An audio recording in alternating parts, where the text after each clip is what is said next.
You know what I like? Mixing milk and vinegar at the same time. Not even a little bit, but you're close.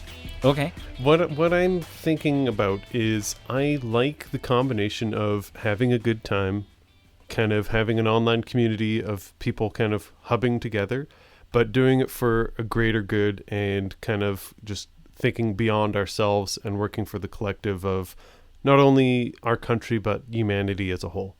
And So is this like so far? I don't know. I'm probably getting the wrong idea, but it's like community, having yes. a good time, Yes. Yep. bigger picture. So I'm Yep. picturing like a Zoom call where everyone's taking ecstasy, but it's also a Bible study, and so there's a higher purpose. Well, But again, I feel like that's maybe not it. maybe not it. What I'm referring to is our live stream, which happened a few days ago. And Oh shit, I missed yeah. that. How was it? It was so good. What so happened? So many people turned out. We had a hoot as a community. Everyone that, commented and participated, and the people that guested, and also just the people that were so generous with their time, but also their donations. And we reached our goal, and we actually passed our goal. And we By raised $130 freaking dollars, we passed that goal. We raised a lot of money for Food Banks Canada. So thank you everyone who donated, who spent time with us, who were on the show with us. Thank you everyone who was involved. It was great in every aspect. Thank you for showing us that we have a platform in which we're able to help people. Yes. Yes. And I think it speaks volume, not to us and what we did, but it speaks volumes to our movie men and movie women community. Yes. Yes. And so that's exciting.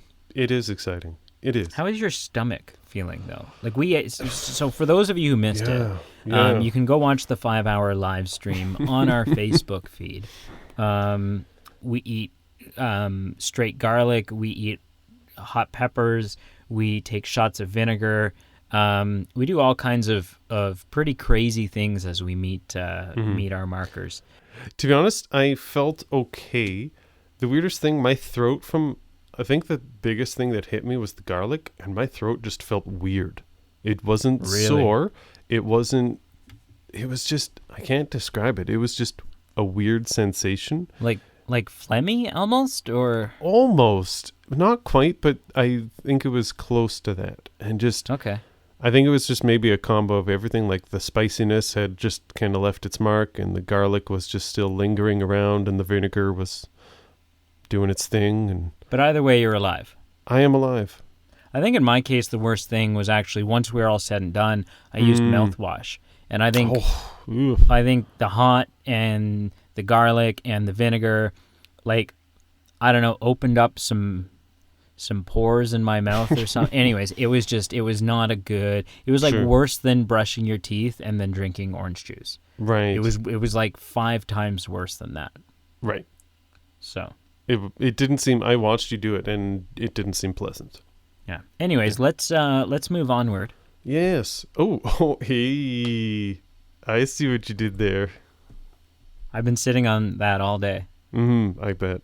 just waiting like For a good reason. penguin's It's a good. egg. It's a good planned pun. Thank you.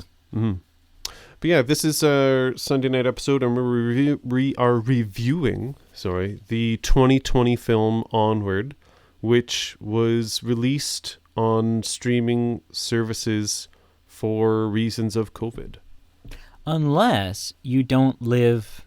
I mean, it's a Sunday night episode if you live within a certain time zone. It could be a Sunday morning episode.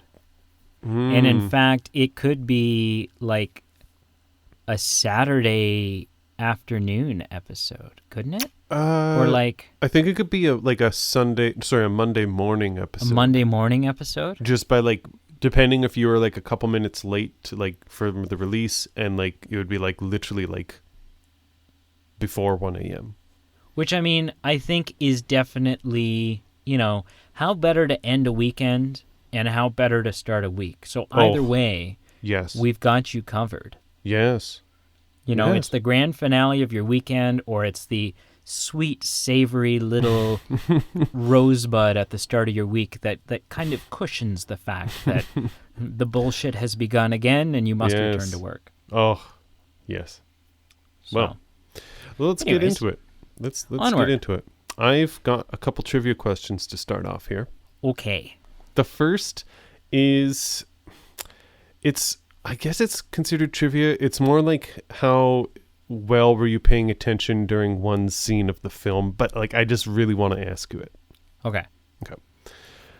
What was the leaf count on tree number 7 in scene 24? 400 and it's like autumn, and so some of them it's not a full bloom. Right. I think 437 was what I counted. Yeah, it was 435. Damn. See, it's a panning shot, and so when you pause it, it's a little bit blurry, and you can't tell in a couple of cases is that one leaf or is that it two? Or is that one blurry leaf? Exactly. Or is the leaf kind of split in half or something? I'm okay with that though. For a guess, I feel I'm okay with that. Okay, so here's the actual observation trivia question here. That wasn't it? That was not it. I felt so good about that. Don't give me something like that and then just yank it away. Just take away. Damn it. Damn it, Pete. So there was a restaurant called the Burgershire. What was the name of the special at the Burgershire? Oh, God.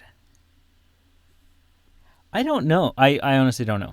That's okay. But it wouldn't surprise me if it's something I felt like there was a couple of heavily influenced by Lord of the Rings moments in this movie. Yes. And so it wouldn't surprise me if it's something of that nature. Right. So I will give you a half point because that's fair. There were a lot of Lord of the Rings references in this film, but they were specifically on their sign at the Burgershire said now serving second breakfast, and I got a hoot out of that. Nice. Yeah. That's not even a subtle Lord of the Rings reference. No. That one's just blatantly in your face. Yeah, it's not like the Mountain Dew spin-off kind of pop that they had that was I think it was like Mount Doom or something. Right, yeah, or even at the beginning when they're retelling the history of the town. And there's a wizard who's fending off a dragon, but it's a very you shall not pass Balrog kind of. Right. Back to the pits that spawned you. So the second and final question is Thank this. God. What a marathon to get through these. Including this film, Onward. Mm-hmm. How many Pixar films feature no humans? Oh, okay. Yep. All right. This is going to take some, Mm-hmm. Toy Story has people. Yes. A Bug's Life I haven't seen in forever. Okay. But I do think... I think maybe there's some people given... I think maybe there's a cutaway to a gag where there's it zooms way out just to give you scale or something. Oh, okay. Yeah. Maybe not people with spoken lines, but still people. Okay. Toy Story 2 has people. Oh, yeah. So many people. Finding Nemo has people. Mm-hmm. Monsters, Inc. has people. Yes. The Incredibles has people. Yes. WALL-E has people. I wouldn't know. Haven't seen it. Up has people. Yep. Yeah. Ratatouille has people. Mm-hmm. The Good Dinosaur. Have you seen Ratatouille? No. Okay. The Good Dinosaur has people. Okay. Which I also haven't seen, but I've seen the trailer. Sure. Toy Story 3 has people. Toy Story 4 has people. Finding Dory has people. Yes. Incredibles 2 has people. Okay. Coco has people. Inside Out has people. The only other one, and I don't know because I've seen the first one, and it was almost as bad as Lost in Translation, but would be the Cars movie. I don't think there are any people. It has in to be Cars. way worse than Lost Brave. in Translation. Brave has people. Yeah. Is Brave worse than Lost in Translation? I don't know. I haven't seen. Oh, Brave. okay. I've seen it. It's actually pretty decent. I don't think Cars has it, and there's like 37 Cars movies. And so there's three. There's 3 Cars movies, and then there's Planes. Oh. Which was like a bullshit knockoff of Cars, which nobody asked for. It was like, no. Cars, did you like that? And you're like, well, kind of. Okay, here's the second one. No, what about Incredibles 2? No, Cars 2. Here you go. Oh, okay. Did you like that one? No, that was really bad. Okay, here's another one. Well, what about Finding Nemo 2? No, Cars 3. And they're like, frig. And it's like, did you like that? And we're like, no, that was the worst one yet. Stop giving us Cars movies. And they're like, okay. Planes, here you go. You're like, stop. What is happening? Someone who's like the son of like the CEO in some branch of Disney was like that. So there was some nepotism involved where he's like, I really think the automobile and plane market has not been tapped out. Yeah, autonomous. We really need to explore this out. And everyone in their mind is like, no. But they're like, your dad's the boss, so we kind of gotta. I've got a brilliant idea for a new Pixar movie, Mr. Lasseter. Mr. Lasseter doesn't work here anymore because he was a sexual predator. Okay. Well, can I tell my sales pitch to you? Sure, go ahead. Trains. Now look, I've drawn a train and I've put a face on it. And my thought is that the trains talk to each other. Sir, that is a picture of Thomas the Tank Engine. No, this is Timmy the Tank Engine. Like, yeah. So okay, so that's my guess. Is Onward, sure. 3 Cars movies and 1 Planes movie would make 5 Pixar films without Homo sapiens. Okay. So I'll give you another half point because you have the number correct. It is 5 Pixar films, but the films itself, you don't have them all correct. It's actually just one that you have wrong. Apparently, obviously you got the correct. The 3 Cars Three Cars films, or the Car trilogy. I'm having really a lot of problem with that. That's no humans in that. Yep. A Bug's Life has no humans, and Onward has no humans. So those are the 5. Bug's Life doesn't have any humans. So Planes has humans in it? I guess. I've never been that desperate at a cottage with no Wi-Fi while it's raining to watch Planes, but I will trust the internet.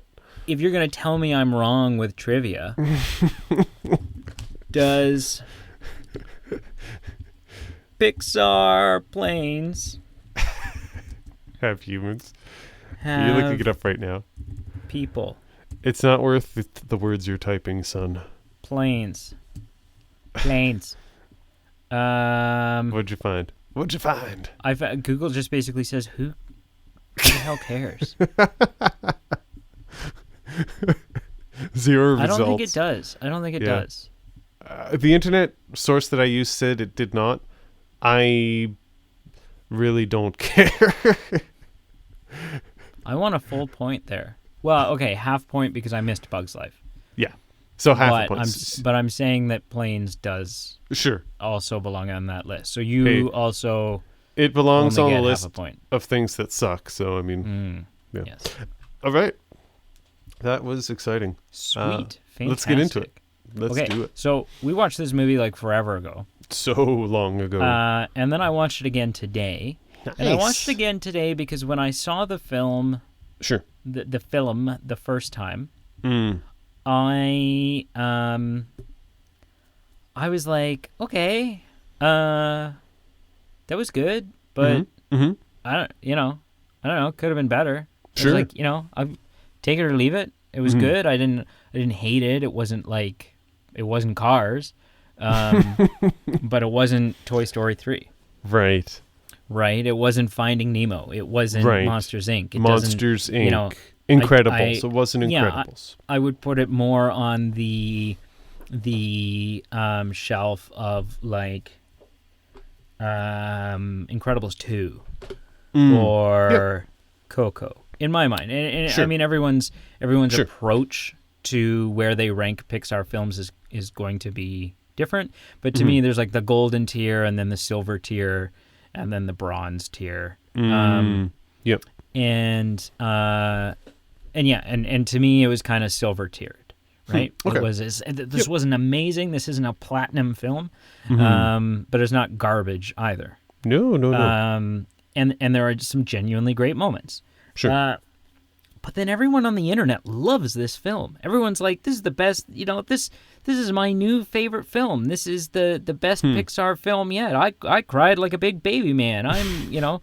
And or big baby woman, whatever. And I was like, well, shit, did I miss a something? scene? Yeah. Am I forgetting? Was I Did I was not not put in in the right mood? Yeah. Or did I not And put in so- disc 2? Like, what? Well, yeah. So in order to, literally for our Movie Men fans, for the people who were commenting saying this film is amazing, I was Sure. like, I have to go back and rewatch this. Right. So For that movie man Bob, you had to do it. well, yeah, I was like, I got to give these people the benefit of the doubt. I Sure. have to go back and be like, okay, maybe I just wasn't in the right mood, and maybe I'm going to watch it again, and it's going to strike me differently than it did before. Sure. And then that will change my impression. So I've actually watched it a second time, I just finished like an hour ago. Oh, wow. So it's so fresh. Mm-hmm. Yeah, that's all. That's all I wanted to say about that. And what did you think after the second viewing? And I don't think my opinion changed. I think maybe I liked it a little bit better the second time, but I still wouldn't. It's by no means my favorite. Sure. And although all film is subjective, I would happily enter into a debate with someone who wanted to claim that it was the best Pixar film. Right. And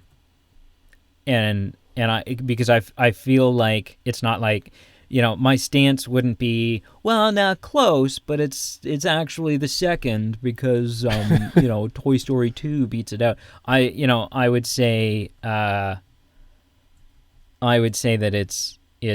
there's quite a few Pixar films that are better than it. I would definitely agree with that. Yeah. So I think I liked it a little bit better, but I don't think the second viewing bumped it out of the silver tier for me. I don't think it made it Right. something that it wasn't before. Right. Right. I wasn't watching the film going, oh, it's magic. Now Right. he's got no torso. Right. Okay. Forgot about that.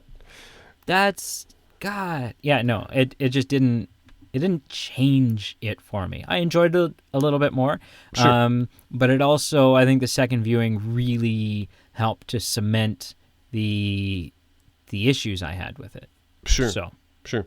What I was worried about when I was watching it, and I've only seen it the one time, was I really was concerned it would fall into a similar pattern that some Pixar films fall into.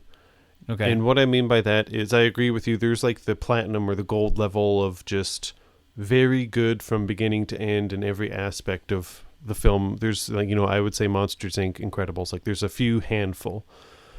But I feel, and this might be unpopular to say, I feel Up is one of those Pixar films that it's so good, it captivates you and it hooks you with such an amazing emotional beginning. And then the middle, not the end, but the middle for me is just kind of bland and kind of It's just a lot of filler. Is a lot of filler. We're in a cave and and a lot of actually... it's almost like a story and humor that appeals to the children. It's like the beginning, there's the hook for the parents, and then the middle filler is for the kids that came along. Yeah, and I only saw Up once. Okay. And I was late to seeing it. So I went into it with a lot of hype. Sure. Right? It had really been built up. It's like, what do you mean you haven't seen Up? Your parents didn't love you, huh? Right. Bet you were a formula baby as well. Like, and I was like, whoa,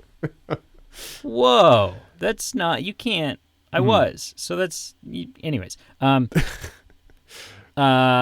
yeah, I was like, oh, again, I was like, this is overrated. Right. And if Up had been the same emotional intensity or story intensity of, say, the opening scene throughout, or at least for portions throughout the film, I think it would just resonate differently with me. And I was really worried that this was going to happen with Onward, because you begin with just a lot of fun of delving into this kind of mythology of what this world has how we've led to this modern day of we've forgotten magic. And specifically on a small scale, you're with this child who never met his father, and for heaven's sake, listens to an old phone call on a cassette player of his father's voice just to pretend to have a conversation with him. There's all these gripping things that I'm like, okay, this has some real magic. And then there were some parts where it just kind of started to lull off, and I was really concerned. I'm like, okay, are we following the Up template here, where it's just going to be the same kind of incredible beginning, boring middle. We kind of fix it a bit at the end, but it's overall just kind of an average piece. You know what? Which is the same formula, and this isn't a Pixar movie, but it's the same formula. And I'm wondering to myself right now, which do I like better, this movie, or Wonder Park? Yes. Because Wonder Park was very similar. Strong emotional beginning. Yes. Insanely, powerfully emotional ending. But and then just kind of some filler, right? And I wonder if Pixar does that. I wonder if Pixar is like, oh man, we've got this crazy story arc that is powerful and it says a lot, and it's really going to yank on people's heartstrings, and they storyboard it and they get it all together, and they're like, but it's only 50 minutes. Right. So what else can let's write in a side plot for the mother and the restaurant manager, right? Sure. And let's add the wannabe stepdad cop who's not really serves not really a lot of He doesn't. His character never has a payoff. There's never not at all. A good emotional moment where he kind of. I think it would have been better if he was actually the stepdad, and that it was the mother and the stepdad, not the mother and the restaurant manager. I didn't need the restaurant manager character. At all. No. Aside from let's go get the map from her, but then let's leave her behind because there's no reason for her to carry on this journey. But I think it'd be amazing, right? Like with a stepdad, you've got the potential for that moment where the stepdad also has this internal struggle, where this whole thing is to retrieve, to recover, to reunite with the children's actual father. Right. And so that internal struggle and that kind of that moment where, maybe the dad appears and there's this, they look to their stepdad and the stepdad, just kind of smiles and pushes them towards or whatever. Right. Just kind of. I think there's a lot of ways you could go. Even maybe the stepdad, you could have painted him a bit different. Instead of being kind of a periphery character, he is more present in the story. But maybe you paint him with some feelings of inadequacy. Maybe absolutely. He's supportive and he wants to, embrace those children with their father for one last day. But then he's also like, well, but maybe do I have a place in these boys' lives? You know, right. There's so And many. then- You're right. And then maybe when actual dad comes back, Yeah. there's a moment of whether it's a line or just a wink or a smile or just Right. a subtle nod, which Yep. is a thank you for taking care of my boys. Yes. Right? Like Right. a thank you for being their father. Thank you for being here.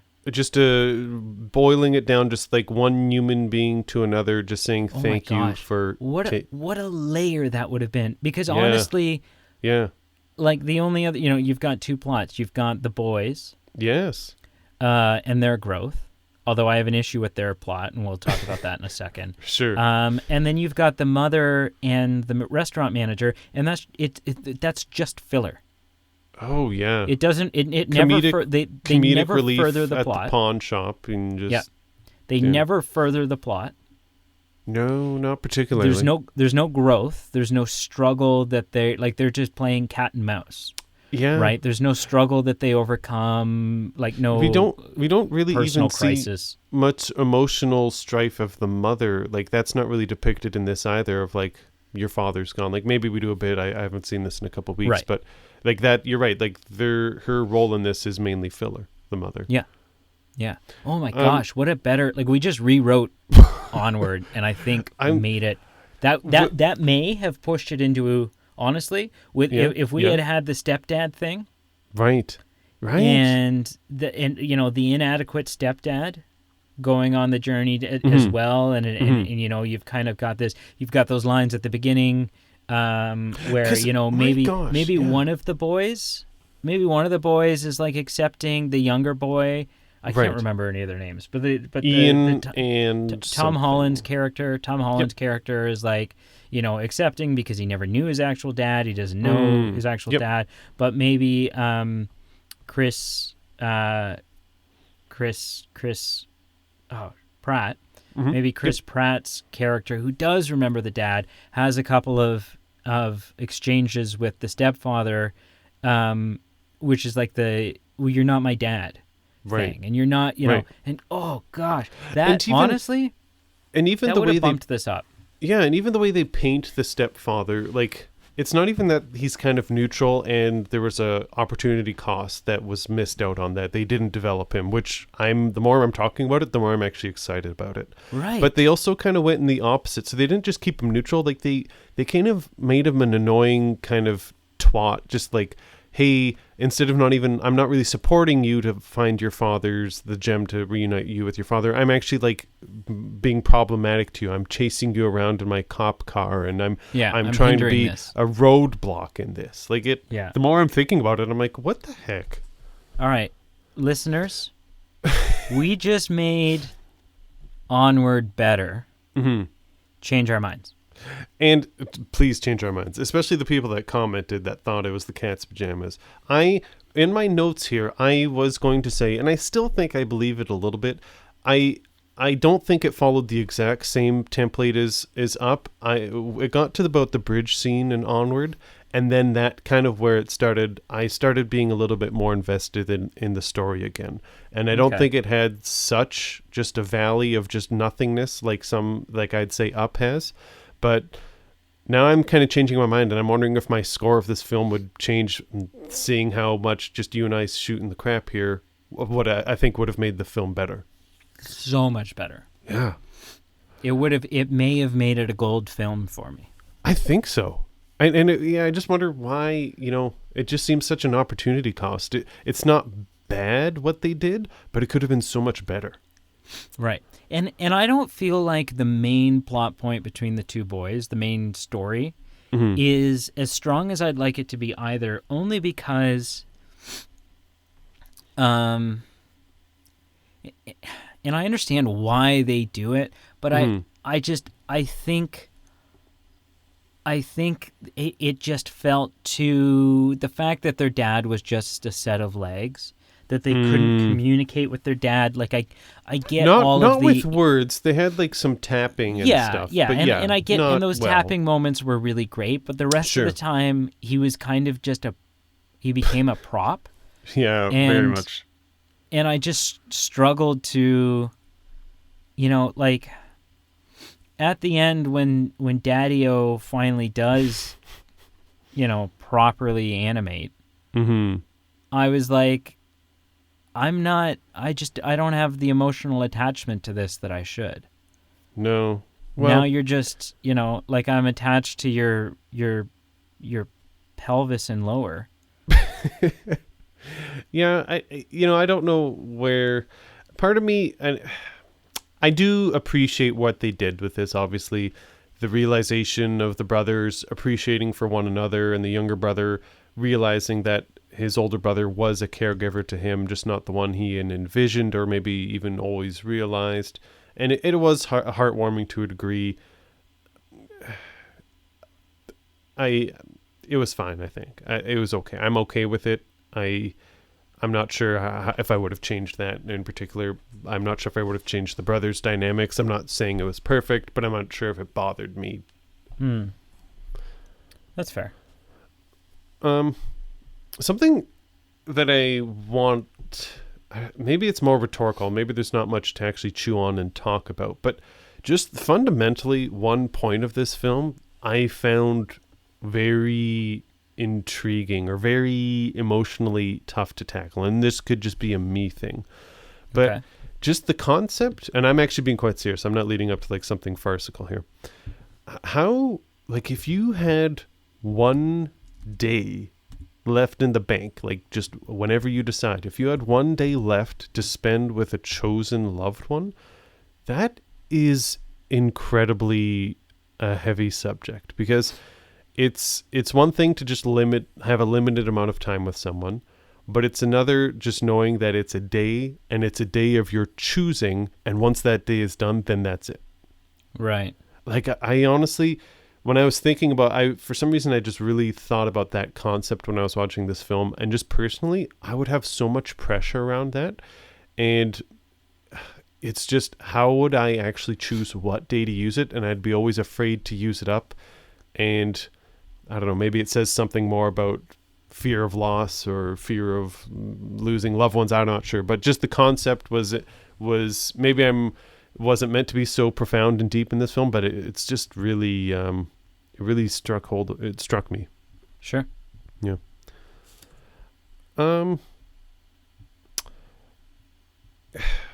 Can you tell me if there's another series like this? And this is a vote in the pro Onward section. There's a lot of films with magic in them. There's a lot of films that delve into that area.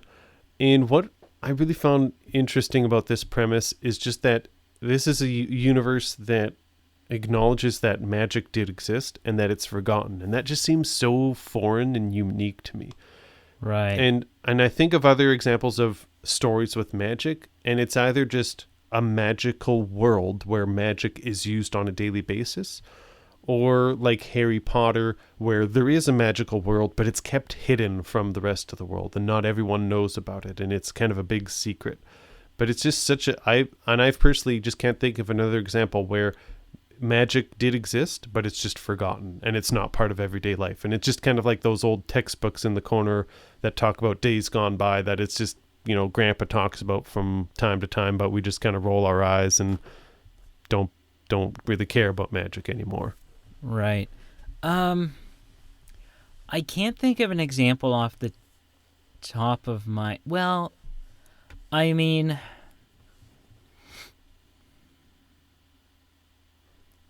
Yeah, it's hard to say. I can think of a couple of examples that give me the same vibe, but they're not as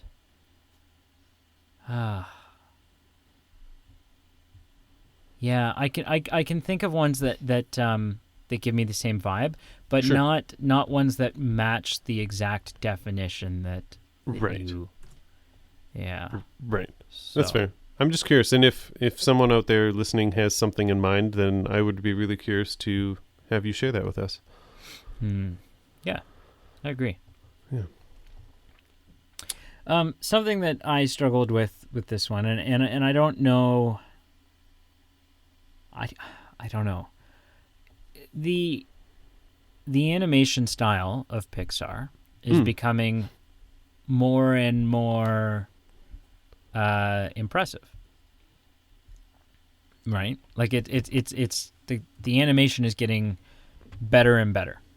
Right. And we saw that in Toy Story 4. Like Sure. when you and I went to go see Toy Story 4, which is not a movie I like, but when you and I went to go see Toy Story 4, the opening scene with RV out in the rain, like I leaned over at you and I was like, I'm not sure this isn't real. Like it just looked so incredible. Right. And this movie, obviously that's not the case. Sure. Like it's it's very fantastical and of course. It's still very obviously animated. But the Pixar style definitely does seem to be changing a little bit as their technology evolves. Right. And other film companies, animated film companies, whether it be DreamWorks or Sony Animations or something, they are also improving their animation style. And I think that both Pixar's improvements and the other people's improvements are kind of moving them into one focal improvement point, if that makes any sense. And so a little bit. It looked too much like if you had put this movie on for me and said, "No, this is a DreamWorks. Like DreamWorks made this," I would have said, "Oh, okay." Right. Whereas if you put, if you were to put Finding Nemo on for me, right, and say, "Oh, this is DreamWorks," and I'd go, "No way." Really? Yeah. You're sure this isn't Pixar? Right. Yeah. And so I just wonder if in this film, some of the identifiers that the hallmarks of Pixar animation, I wonder if some of that was just lost in the improvementness of, these aren't words, but right. I wonder if some of the magic of Pixar for me got lost because there were too many improvements in the quality of the animation. Interesting. I don't know. That definitely did not come to mind when I watched this film, but it's not something I was looking for. But I'm definitely curious. Yeah. And I mean, ultimately, it wasn't something I was looking for either. No. I think I picked up on it more the second view. Right. But, yeah. Interesting. So. Yeah. Ultimately, it did what it had to do with a Pixar film. It had some emotional aspects, some heartwarming aspects. Just the scene with, again, I'm going to refer to it again, where he's like mimicking or creating a phone conversation with his dad with a cassette player is just heartwarming and heartbreaking at the same time. And, there was a certain montage, I think it was near the end, like my wife actually started tearing up, and I looked at her and I was kind of borderline tearing up. And there were some components in the middle that fell flat. I don't think it did pick up. And like I said, at the bridge scene, it really kind of came back to where I thought, okay, I'm really invested in this story, or at least more than, say, the middle part of Up. And I think it's borderline okay to good, and I don't think it's the best Pixar film. Sure. And a lot of people seem to be loving it, and I definitely think it was worth a view. Well, and not to mention, this is the Pixar film that everyone almost forgot about. Because they announced this Pixar film, and everyone was like, "Oh yeah, a new Pixar film." Sure. Which, like, I look forward to Pixar. Yep. But I'm not one of those Pixar evangelists. I'm not the guy in the street going, "Pixar can do no wrong." Right. Because it's not true. Right. And just because, Pixar does have a great track record. Sure. Pixar, for the most part, makes great movies. But the same thing can be said about the MCU. The MCU, Marvel Studios, makes really great movies, but then Thor 2 happened, right? And so, like, you know, so it's I don't know. So, but this was announced, and everyone was like, yeah, man, that's awesome. And then before this came out, they announced and started showing trailers for Soul. And then everyone was like, oh, Soul. Yeah, absolutely. And just like threw Onward to the wayside. And immediately we're looking past Onward with excitement for Soul. Right. And I don't know if it's just me. I watched the trailer for Soul a couple of times. Sure. And I seem to be the only one who thinks this. But I'm like, it just feels, you know, this is like, wow, this is unlike anything that Pixar or anyone else has ever done before. And I'm like, yeah, except for it's like 50% the DNA of Inside Out. Right. And then they like what? How am I not? Like it's interesting, and there's definitely a twist. Sure. Like, you know, it's going to deal with death. Yes. In it's going to depict death in a Pixar film, which is a big thing. Yep. But like, I'm like, aside from that, this is very similar to Inside Out. Yeah, been there, done that. Yeah. So I don't know. I wasn't particularly looking forward to Onward. Sure. But I saw that it was on Disney Plus, and I was like, okay, sure, absolutely, let's check it out. Let's check it out. And I'm in the same boat. You know, I don't know that I'm going to rush out to the theater to see Soul.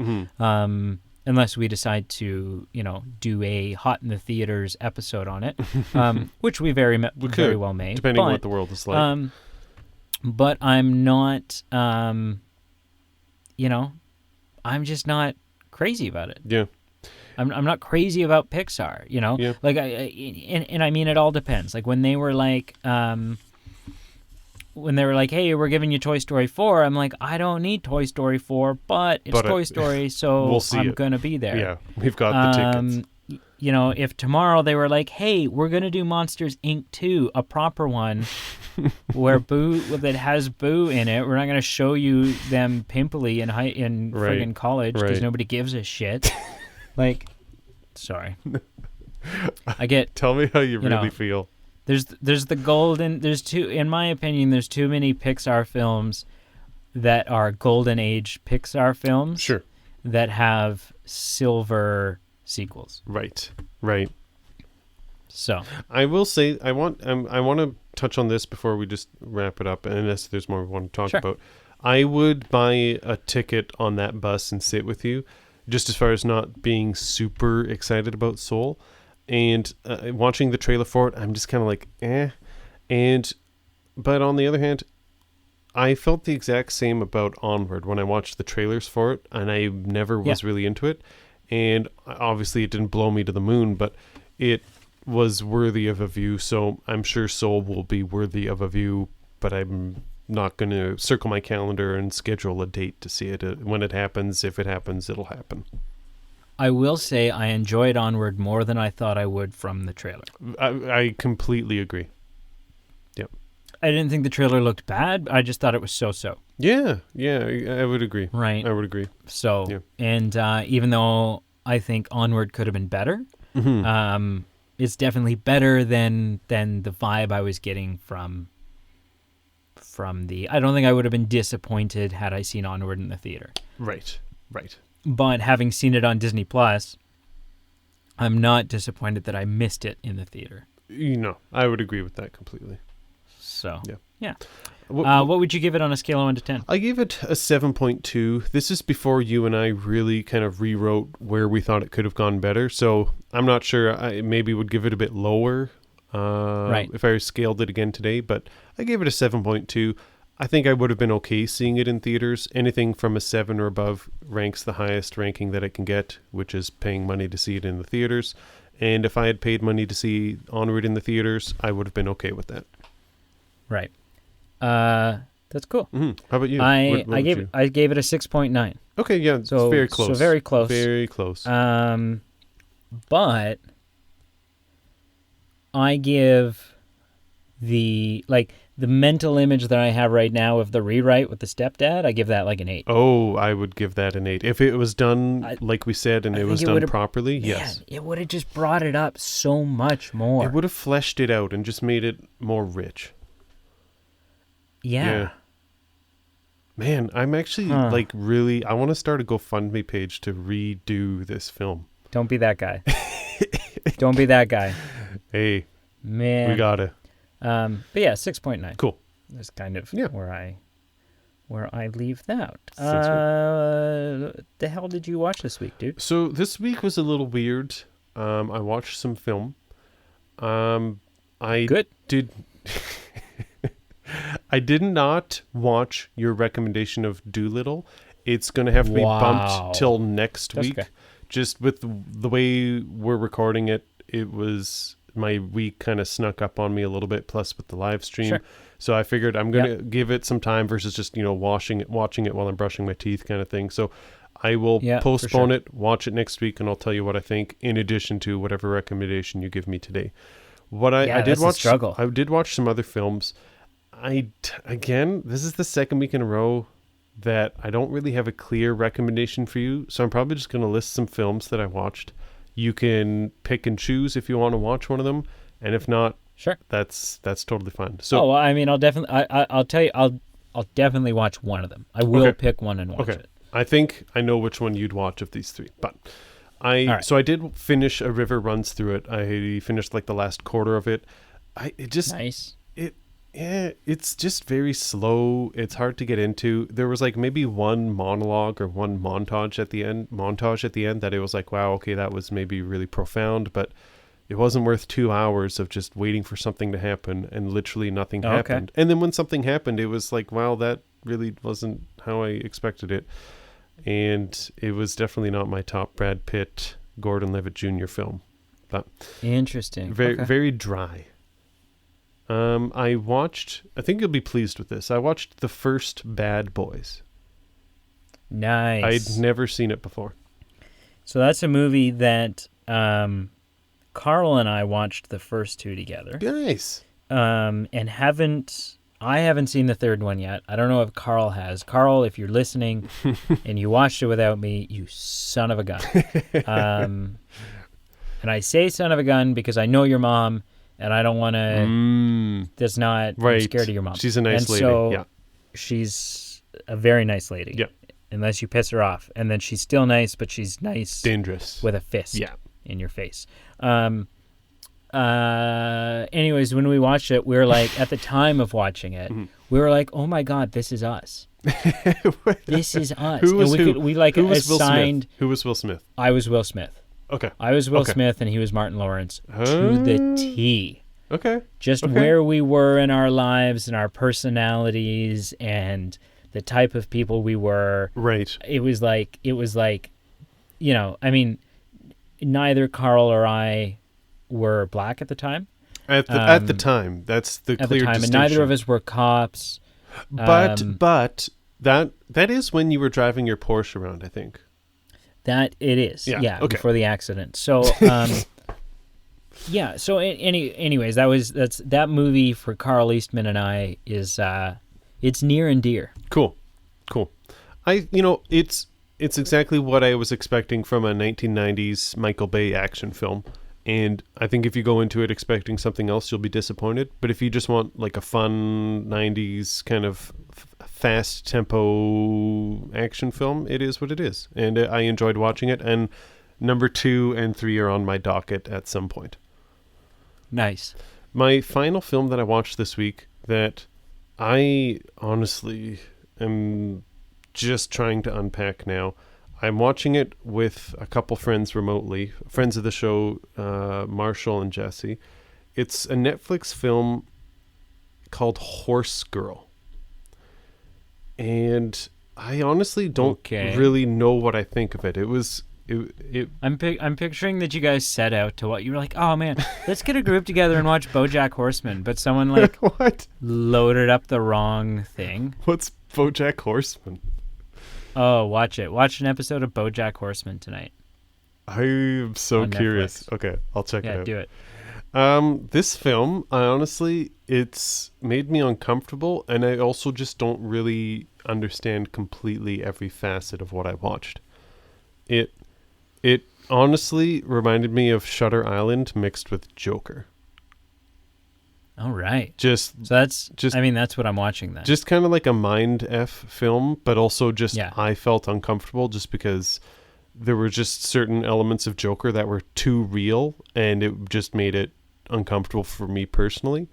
And the Okay. same thing was with Horse Girl. So it's All right. it's I'm rated gonna R watch it. film. If you or anyone is watching it, just bear in mind there is some graphic nudity, some sexual content. So it's not like you're going to watch this with your kids on Saturday afternoon. But and I'm not even sure. I need some more time to think about it if I like it or not.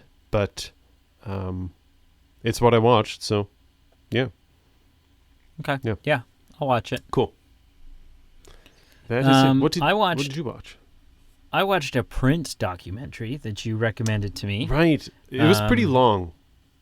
It was about 7 minutes longer than I would have liked it. Oh. It was 8 minutes. It was interesting. Yeah. I'm not a Prince fan. Sure. And for the record, I don't- I'm kind of on the fence. Like I like some of his songs, but I'm not like a super Yeah, fan. I don't know that I could name a Prince song. Like I think what is Purple Haze one of his? Purple Rain. Purple Rain. Okay. Mhm. Purple Haze is someone else. Anyway, I don't know Purple what Rain. Purple Haze is. I'll figure it out. Okay. Purple Rain. Okay. And I know the title of that song, but I couldn't, like, if someone started playing it right now, I wouldn't know that that's what song that was. Right. Right. So I've never been a Prince fan. Sure. But I didn't find those 8 minutes any less interesting Right. as a result of it. Right. It was just fun. Yeah. Right. It's kind of too short to really, be able to unpack and give For sure. an in-depth analysis For sure. of. But yeah, it was for 8 minutes. Yeah. It was. And just for Yeah. those who didn't watch it or we didn't really share the link at all. It just covers everybody other than us. Yeah, it just covers the Super Bowl where Prince played the Super Bowl halftime show. But it really, from a production point of view, like it was pouring rain and there were just some issues that really could have kind of snaggled his performance. But it's really a testament to just someone who's really good at one craft.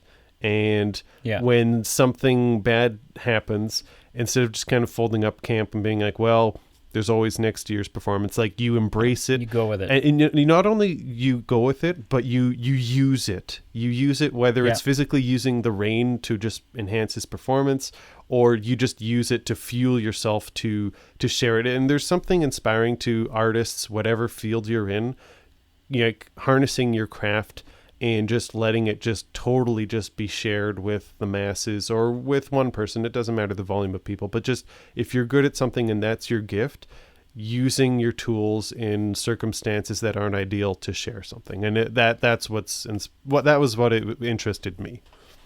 If you're good at something, never do it for free. That's not exactly it, but that's not far off. Oh, you're okay. I will, just for the record, I Googled it. You're right. I didn't know this was a song, or I'm not familiar with it, but Jimi Hendrix has a Purple Haze song. There we go. Yeah. See, I knew there was okay. Yeah. I will. I'm also not a Jimi Hendrix fan. Neither am I. I will post the link for that documentary in the show notes. Ooh, yes. Good call. And so anyone who's curious can check that out. Yeah, thank you. The other thing I watched, and is my recommendation to you, okay, is a 1990s film. Oh, so pumped! I am so pumped because I know you're the Yeah. I know you. Yes, that's the fit. Mm-hmm. It's a action film from the 1990s. Okay. It's actually a natural disaster film from the 1990s. Is it? I've got an idea. Okay, guess. Because your guess is going to be wrong. Is it Emily's Dirty Secret? Twister? No. Yeah. Is it? No. No, it's not a dirty secret, but like it's a movie that you don't want people. Guilty Pleasure. Guilty Pleasure. That's it. Yeah. Dirty Secret is something else. Dirty Secret is an All-American Reject song. It's a 1997 film Huh. with Tommy Lee Jones in it Tommy Lee Jones. Natural Disaster. and Don Cheadle. No idea who that is. He War Machine, the second War Machine. Okay. Not Terrence Howard, but Sure. Tony Stark's friend. Mm-hmm. And I'm trying to think if anyone else is in it who you would know. Maybe not. Anyways, the film is called Volcano. Oh, Doctor. Have you seen it? I think in public school one time, with some friends, I think we rented it. But Okay. other than Tommy Lee Jones complaining, which he does in a lot of films, I don't remember anything about it. Right. Just, kind of yelling at kids for whatever they're doing. Right. It's pretty good. Oh, and okay. for a 1997 film, for the most part, the effects really hold up. Okay, I'm curious. The effects are impressive. It's well done. I'm a little concerned that Okay. I don't know what you're tapping into, because you are literally finding all these films that I watched once kind of a long time ago, whether it was my childhood or teenage years, that I've been wanting to rewatch. So it was Secret Window before, now it's Volcano, and I'm just kind of a little concerned how on the ball you are with this. It's concerning. I feel like that's a discussion for in private. Okay. Okay. We'll talk about my methods. Yes. Cool. I will totally check so I it want out. you to watch it, Sure. and I want you to answer a question next week. I'll try. I'll try. And the question is basically, because the thing I get when I'm watching it is just, what the hell what the hell do you do in a situation like that? What the hell do you do? That's the question. Okay. So put that in your back pocket. Save Sit it. on it. Contemplate it. Put it in your wallet so that when you take your wallet out, it's got a little movie men question ring in the leather on your wallet, and that's you can show off in front of your friends. And Look, man, I've got a movie men question in my wallet. It probably doesn't work. It's probably got a hole in it. I'm paying a clerk for my groceries, and the question falls out. Oh yeah, that's my movie man question right there. But you don't have one. That's right, baby. Yeah. How many questions does Brady send you? Yeah. Yeah, cool. And then you'll be asked never to return. And that's when the restraint order comes in. The restraining order. Yeah. Anyways, thank you so much for listening. Unless you didn't, in which case you haven't heard my thank you anyway, so that's doesn't matter. Sort of irrelevant. Do you have a shout out? I'll probably just give one to Carl because we did it anyway. We talked about him. He didn't send me Mexican food, and apparently he likes Onward. So, Carl, if you're still listening. Attaboy. Yeah. Yeah, my shout out is for Gemma, who rocked the schism. She did. Out of our live stream the other night. She really did. I liked. Yeah. She seemed to have a blast. She was there the whole time. I had a blast interacting with her. She's got a husband and a child, which the only assumption I can make is that she was just ignored them for 5 hours. Good. She was just they were probably crying at the door, please feed us. And she's like, no. That's not her problem. Not tonight. No. There is a live stream, and I am tuned in. Yeah. Real quick housekeeping, obligatory, I have to say it. If you haven't already, check out the links below. Follow, subscribe on all our platforms. You'll see the links. It's Facebook, Twitter, Instagram. You can also check out our Patreon page if you want to support the show. All the money goes into help covering the costs, keeping the lights on. Everything goes towards the show, helps build and grow the show. For those that do support us, thank you so much. And actually, I've got 2 more shout-outs. Okay? 2. Okay. 2. And it's because it's going to be the first episode of the month. And there are 2 people that are really dear to me. And they're the people that... Santa Claus and Meg Ryan. No. Well, maybe. Okay. Maybe, no. I'm starting to look like with this whole pandemic and now I'm starting to have Meg Ryan's hair. Maybe Tom Hanks will like meet you on the Empire State Building. That would, like, what a story. You know who I would want to meet? I met Tom Hanks on the Empire State Building, and people would be like, holy crap, that's amazing. What a great story. You know who I do want to meet on the Empire State Building is friends of the show Nate Grumman and Daphne Kirkpatrick. Not only because I think it would just be a cool time, but they are tier 4 supporters for us on Patreon, and it's time for their monthly shout out. So thank you to you two, the two that just stormed the beaches. That is, you're on the front lines of the movie, man. I would not want to meet them there. Not at the Empire State Building or the front lines? No. Why not? At the Empire State Building. Well, Why? Because I feel like if you're in New York, Sure. you've got an itinerary. You've got shit to do. You've got places to, like, you're there and then you're moving on, and then you're like, you got to go see the you have to see how all the fun stuff. The Elmos and the Buzz Lightyears in Times Square have turned into... We have to go do fun stuff and eat nice food. Oh no, that's the worst. Yeah, but no. Right, but then you couldn't. But I'd rather meet them somewhere where it wasn't like, it's really great to see you, but I'm actually we gotta go. We're True. leaving. So yeah, it was crazy bumping into you here. But it's after 9 o'clock now, and it's gotten dark, and all the Elmos and Buzz Lightyears in Times Square have turned into half-naked people. So we have to go. What?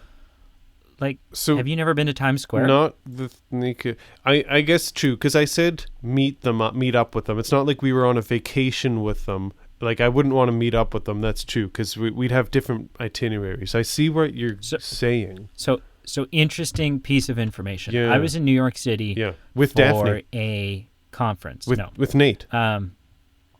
What? With Emily Mater and a group of others. But interesting. The story is not going where I thought it would. We were in New York City for a conference, which means we were spending most of the time that were you running the conference? Do you want to know the story? Continue. Continue. Are you even remotely interested? I am. We spent most of our time in Radio City Music Hall. Cool. Which is gorgeous. And we walked through Times Square to get to Radio City Music Hall, and it was in the afternoon. And there's people walking, like different mascots, like people in Buzz Lightyear costumes and Elmo costumes. And I mean, this was a number of years ago, but now there's probably like Elsa and stuff like that. Oh, right? for sure. And you pay like $15, and they'll take a picture with you and whatever. Cool. But then when we went to the conference, and when we came back out of the conference, it was nighttime. So as we were walking back through Times Square, all of the Elmos and the whatever else's were gone, and now the people that you could pay to have your picture taken with were like women with just thongs and body paint, and like what? And then there was a cowboy, the naked cowboy, who like wanders around Times Square, and he's just in cowboy boots and underwear, but he's got like a guitar and he'll like sing to you. But the underwear is all like sequined, like it's all bedazzled and has like sequins, like blue shiny sequins on it. Times Square, ladies and gentlemen, check it out. Well, yeah, I guess. Elmo. Yeah. I saw the real Elmo. When we were in, Big Bird in Central Park. Can I just say, I don't know if I want to go to Times Square anymore. Why? Times Square is great, man. I don't know. Like, if there's like a weird, strange cowboy walking around. No, he's super nice. He's been doing it for like 20 years. I don't care. Everyone knows him. If Hannibal Lecter's been doing something for 20 years, doesn't mean I want to. But why is he weird? He's a cowboy in New York. Yeah. Sure. I look up the history of the United States, man. At some point, and the 1800s, there were dudes with mustaches and stuff. I guess. I don't know. Yeah. Of the two, I think I like Piccadilly Circus. That's my. I don't know what that is. It's like the London, England equivalent of Times Square. Okay. It's pretty cool. So everyone drinks tea and the toilet's flushed the wrong way. Pretty much. Do you know actually nowhere in the world does that happen? I don't. This is the thing. Toilets don't flush the other way. To be honest, don't know. So, anyways. Cool. Daphne and Nathan. Thank you. You guys are the schism. Yes. The word "the" is important there. You are the schism. You're not schism. You're the schism. Yes, I agree. Right, because otherwise it's an insult. It's a big difference, and we're not insulting them. Anyways, until next week. Bye-bye.